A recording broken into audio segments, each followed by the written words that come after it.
Did you know that the Last Week in Denmark newsletter is available in 8 languages? Hey there, this is Fionn from the Last Week in Denmark podcast, and every week you guys are tuning in to hear me and my fellow co-hosts talk about the top news of the week in English.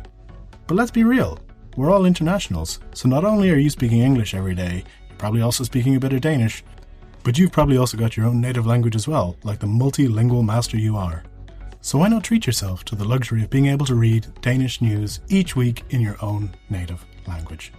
So head on over to lastweekdk.substack.com, that's lastweekdk.substack.com, and sign up for our newsletter delivered to you every single Sunday.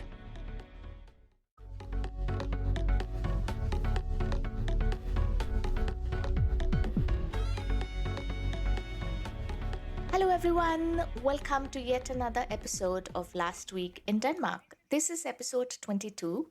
I am Kalpita and I have Golda with me as my co-host. How are you, Golda? Hi, Kalpita.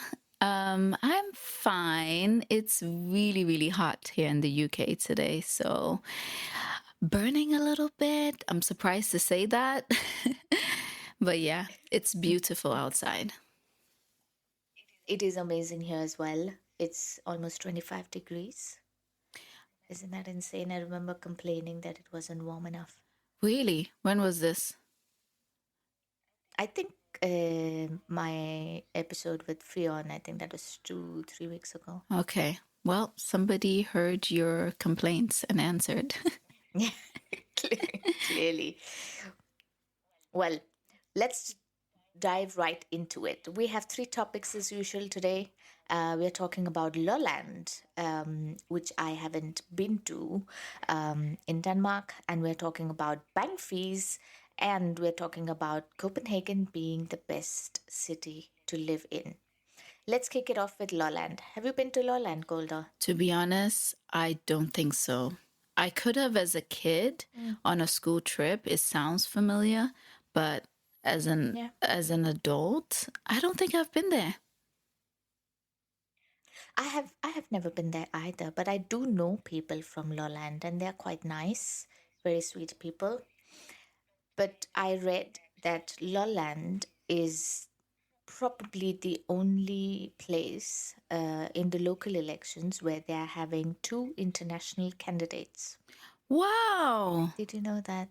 Yeah. I did not know So that. there are 2 candidates. One is called Summer. How about that? And the other, if I remember correctly, is called Candice. And I think both of them are coming from the US, came here around 2019 and such. And they've been here for a while. And they've managed to create a space for themselves. And they're working for getting more visibility also for internationals in Denmark. Fancy that. That's actually really amazing. I had no idea that was happening. But apparently Lolland, as I'm reading here, is the 4th largest island in Denmark. So I should have known a little bit more about it. That's on me. I know that Lolland has beautiful fields and flowers. Now, this sounds very generic, but that's what my friends and colleagues that I know from Lolland have told me. And they also do barley, I think, or wheat. And I think a lot of sugar also is produced over there. So it would make sense that it was becoming the new mecca. So how did internationals begin to find themselves down there? Is it like a spot with lots of companies that hire internationals, or do you know anything about that? I'm not sure if it's the companies, but I do know that Lolland is fairly inexpensive to live in. Although it is quite far away, it is typical countryside, and it's very attractive place for people to go and have houses and settle there. I know someone who recently also got a house in Lolland, like a summer house ish, but they want to make it into a full time living space. as far as I know, Lolland is very preferred as a place to stay in and make a home. Yeah. I mean, as long as I hear affordable housing, then I'm sold, to be honest. Yeah, exactly. And I mean, I worked on an article not very long ago about youth wings in politics, and I think I don't believe that they joined youth wings, but language plays a big role, was what I took away from one of the interviews as well. That you need to know the language to be able to follow what's going on, obviously, because everyone's Danish and they speak Danish over in party meetings and stuff like that. So language must have played a big role in them getting any kind of recognition in making a difference, especially for internationals. But imagine that's to be the future. You remember we spoke about that last time, that internationals are the future, especially in Denmark. And now we are having two international candidates running for elections. So it's already happening. Yeah, you're right. And it's actually really amazing to see in real time and to live in a time like this where internationals can actually make an impact. I'm really happy for this time. It's a good time to be alive in some aspects. Indeed. I mean, they are already bringing a picture of change to Denmark because they become one of the first internationals to be standing for an election. And I hope that all other internationals take recognition to other internationals in their local areas and municipalities and such, to find out what they stand for and what change they plan to bring, and hopefully elect them, of course, in all fairness, obviously, and that is also one of the most significant ways to bring change, because you get to be right at the heart of policy making and bring an international perspective to everything, which I think the politics here misses. Yeah, I always say that as much as people want to avoid and run away from politics, politics is your daily life, and all these policies affects your day to day, whether you know it or not. So it should actually be in your best interest, whether you're new to Denmark or if you've lived in Denmark for many, many years, is actually in your best interest to follow policy very closely. I've lived in the UK now for the past 2 years. And even as a Danish citizen in the UK, I am affected by a lot of the new laws that are happening in the UK. And the only way to truly navigate this life and be able to live a decent life, as I would say, is to, in some way, shape, or form, fight for your rights. Absolutely. And it's also about leading an informed life, I think, from my perspective. I mean, in Denmark, especially, we're such a small country, but we also have politics at the center of everything that happens in Denmark. Politics is very important in Denmark. People talk about politics like casually over breakfast, lunch, dinner.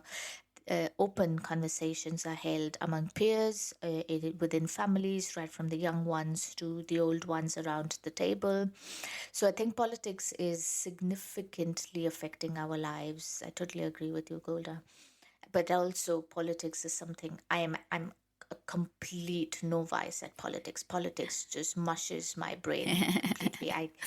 It's so complicated, it's so complex. But then I think last week in Denmark was actually the one that made it a bit simplified for me, and it became such a eye opener, actually, in many ways, because I was able to at least remotely understand and follow what the heck was going on and who was who and what's but that's the thing. My first step into knowing and understanding Denmark was understanding its politics. I really like that. I really like that you took that initiative to want to become informed.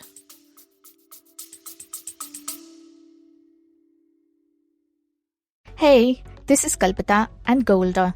co-hosts of the Last Week in Denmark podcast. Did you know Last Week in Denmark offers sponsored content in the newsletter? Our reporters are producing original articles and content tailored for internationals in Denmark. So if you have a business our readers should know about, let us write about it. Get in touch with us at reporter@lwid.dk. You can also reach out to us on LinkedIn and Instagram at Last Week in Denmark.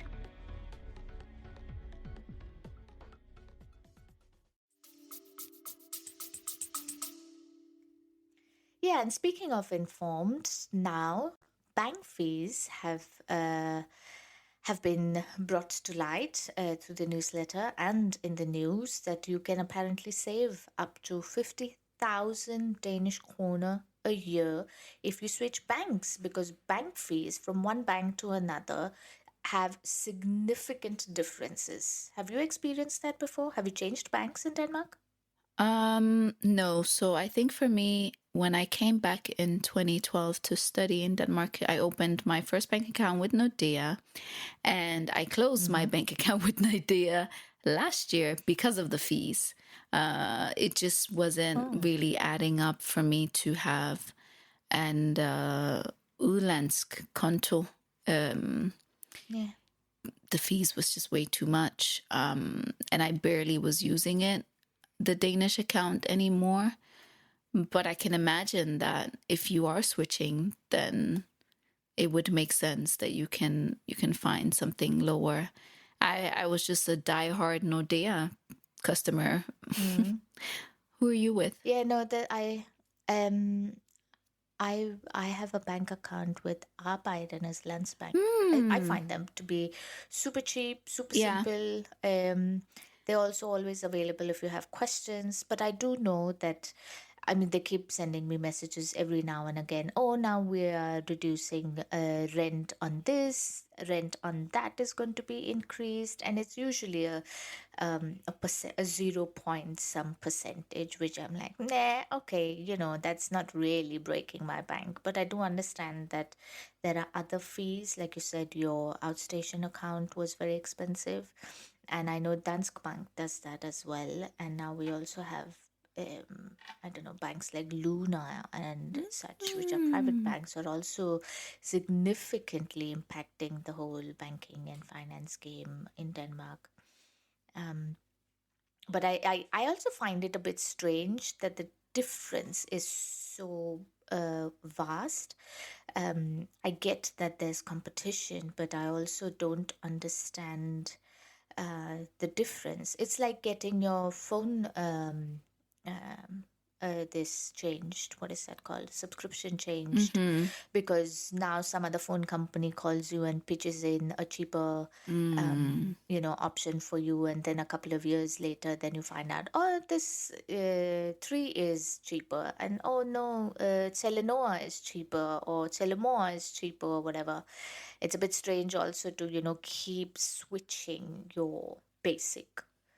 I agree with that. And it's not everybody who truly understands how banking works. You say politics is complicated.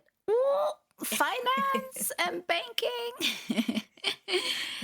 Yeah, it took me moving outside of Denmark to actually sit and have a look at my bank account and understand all these fees and what was happening. But yeah, so I just think it's good that people at least are aware, that it's coming in the news. So if you're the average Joe, now you can be like, what are my fees? Maybe this was not something you were thinking about before, but now you can go check it. Absolutely. I mean, it's always worth taking a quick call with your bank manager, and they will always simplify things. It's just like negotiating your holiday, I don't know, with the flight company, or your stay. You call them saying, hey, this bank is giving cheaper rent. What do you have to offer for me? If not, then I will see you when you become cheaper.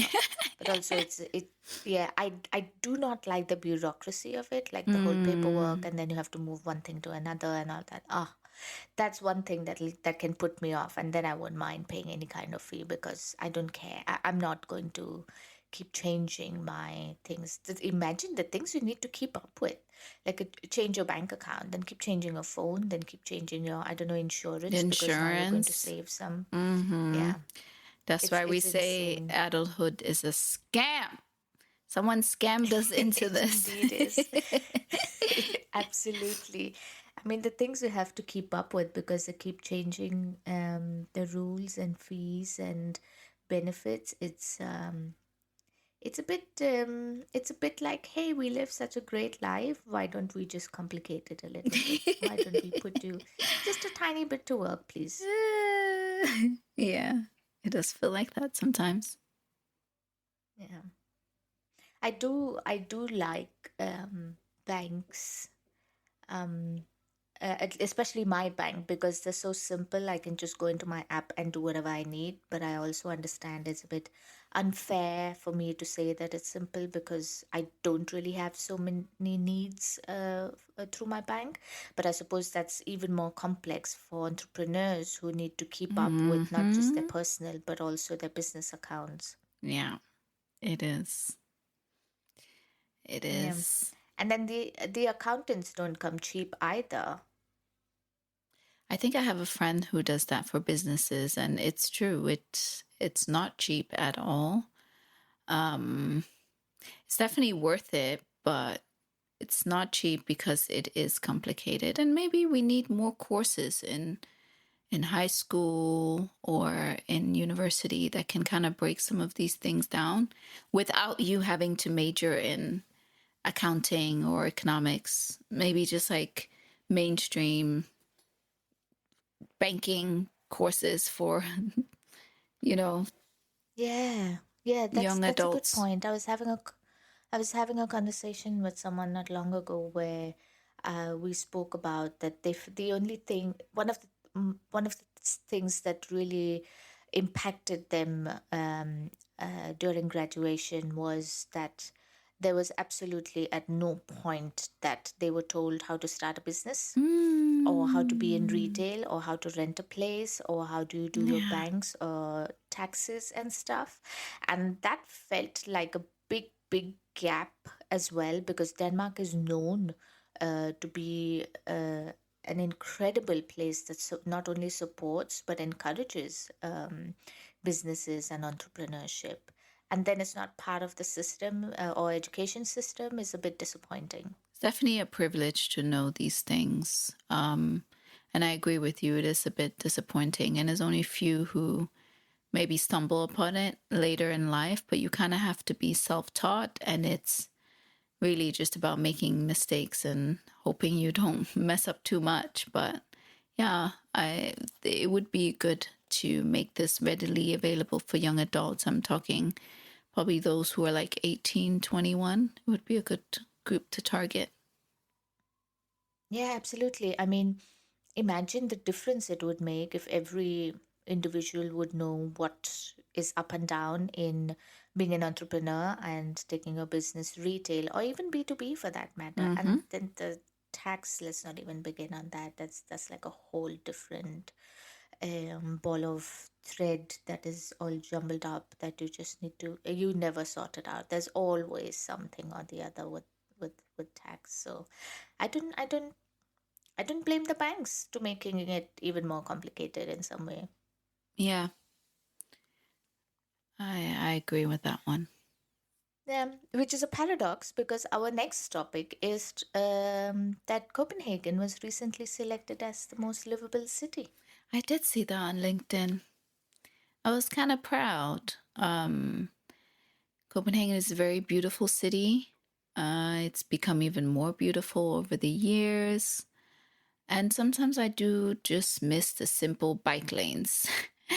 It's just the small things. I Yeah. literally, even today, we went out walking, and we live in a really nice place. We live outside of London, and big sidewalks, nice, car lanes, flowers, trees, everything. And then, pew, there's a bike that came behind us. And I was just thinking, why why are they here?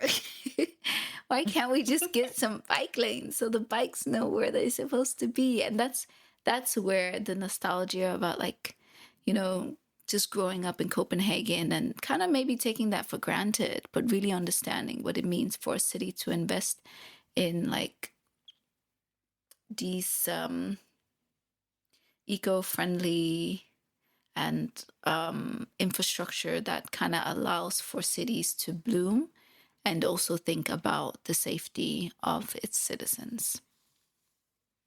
Absolutely. I always talk about this whenever, especially whenever I take a holiday or I travel outside of Denmark for whatever reason. Things just work here. Things just work. You don't have to think about where, what, how. It just works. It's just right there. And very efficient. Yeah, it's very, very hard to not figure something out by yourself in this city. It's just incredible how it works. And it's just very beautiful as well, I think, with some of like the way it's become modernized, the new buildings, the coloring, even with like the metro. And the metro is not complicated. I still feel like the London metro system is just, it's really complicated. I get lost all the time, where I love getting to Kastrup Airport and I just know if I take this metro, I am in central Nørreport, you know, or if I want to go to like the Copenhagen central station, I know how to get there. Where I feel like, you know, other places I've traveled to, it's a bit complicated to get from the airport to the city. It's just like, yeah, it's just the small things. I just really like that city. It's a bit expensive to live. True. That's probably the downside. But to be honest, it's a good place to like go if you really just want to enjoy an efficient city that works. Yeah, it does have some quirky corners as well. I know Copenhagen and I live in Nørrebro, so we do have these hip lanes and there's a lot going on in different streets, but at the same time you can always find a little square somewhere or a walk through the woods where you just find some peace and quiet, or a little lakeside somewhere. Yeah. It's also full of culture, and that has also grown over the years, which is nice to see. I remember when I came, I felt like there's just absolutely nothing that happens in this city. Because I came from Mumbai, and Mumbai is buzzing. It's like a city that never sleeps. There's something or the other happening at every corner of that city. And then you come smack in the middle of Copenhagen. Everything's quiet. There are no people on the streets. Everyone's wearing black clothes, and there's just pin drop silence all year round. That is true. I think things are slowly changing now, especially in 2018. That's when it took like a pivotal change, at least for the community of like people of color and Black people, that started like creating events for themselves. Because what you described, we definitely felt. But like creating more events, whether it's around like art, or it's around music, or it's around like poetry, all that started to spring up, at least for me, around 2018. And I think these communities really just had to like get together, and everybody had to express their frustration and the fact that it is a very quiet city, and you can end up really having a lot of time to yourself if you don't necessarily plug yourself into a community. But there's also a lot of like things you could potentially do, but it does cost money. Like I really want to try, I forgot what that's called, but there's like this outdoor slope. I forgot where it was as well, where you could like ski. Have you heard of that one? Yes. Yeah. I don't remember what it's called either, but it's above some kind of factory or something, and they made this around COVID or after COVID or something, and they launched it. Yeah, I remember. Yeah, stuff like that. There was also a time we went water skiing around the same area. I know there are just more and more outdoor activities popping up. So we'll see how it looks in a few years, but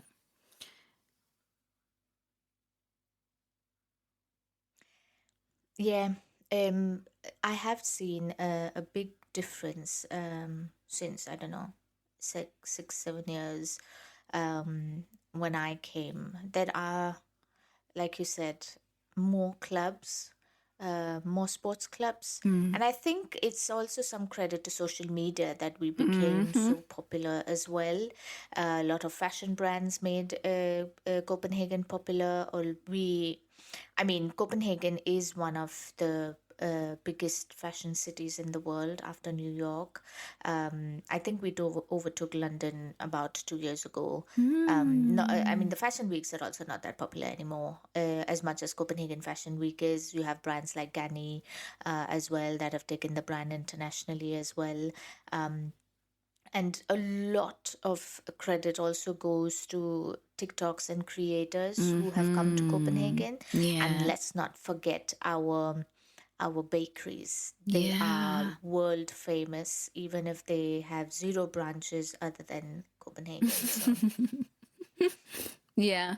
Some of them have made it on the other side of the ocean. There was one that I saw, actually. I'm so bad with names.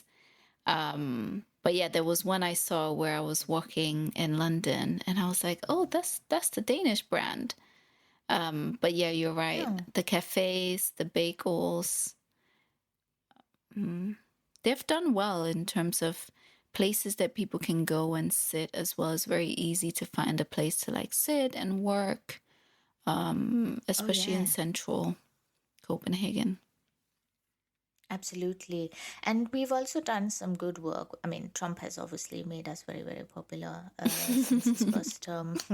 But we've also become popular among the education system because we do get a lot of American students, many from Europe as well. And now, as we spoke last week, students from Africa are also coming in. And I see many Asians coming in as well to get an education. Of course, the focus being sustainability. But that has also given Copenhagen a big boost. And I know Copenhagen Capacity, for example, is doing a lot of promotion for the greater Copenhagen area as well. So also credit to those who are actually literally promoting the city as education hub and a hub for people to come in and have a good life. They've done really well. They've done really well. I follow them online on LinkedIn, and I see all the amazing campaigns that they're launching. They've done a good job, to say the least. Yeah. And you spoke about green areas and stuff. When I was working for a company, we were talking about making cities accessible. And one of the things Copenhagen has also done is to make more areas where people can have a sit among trees and green. And also, you must have, I don't know if you've been here in the last year and a half, but now you see a lot of poppies and daisies across the streets. So they have actually made literal physical efforts to beautify the city, planting new trees and flowers every and you'll see that every season. It's not just spring, but they also change those in the autumn. So I think that's incredible. I think it's an incredible joint effort of making Copenhagen not just livable, but something that people take with them, just like you. Yeah, I think it's an honor well deserved that they got this new award, and it makes sense to get such recognition. I think they've really put in the effort, and I always feel, I think that probably plays into it. But yeah, I always feel at home when I come to Copenhagen, because I'm just like, I can just breathe. I know where things are.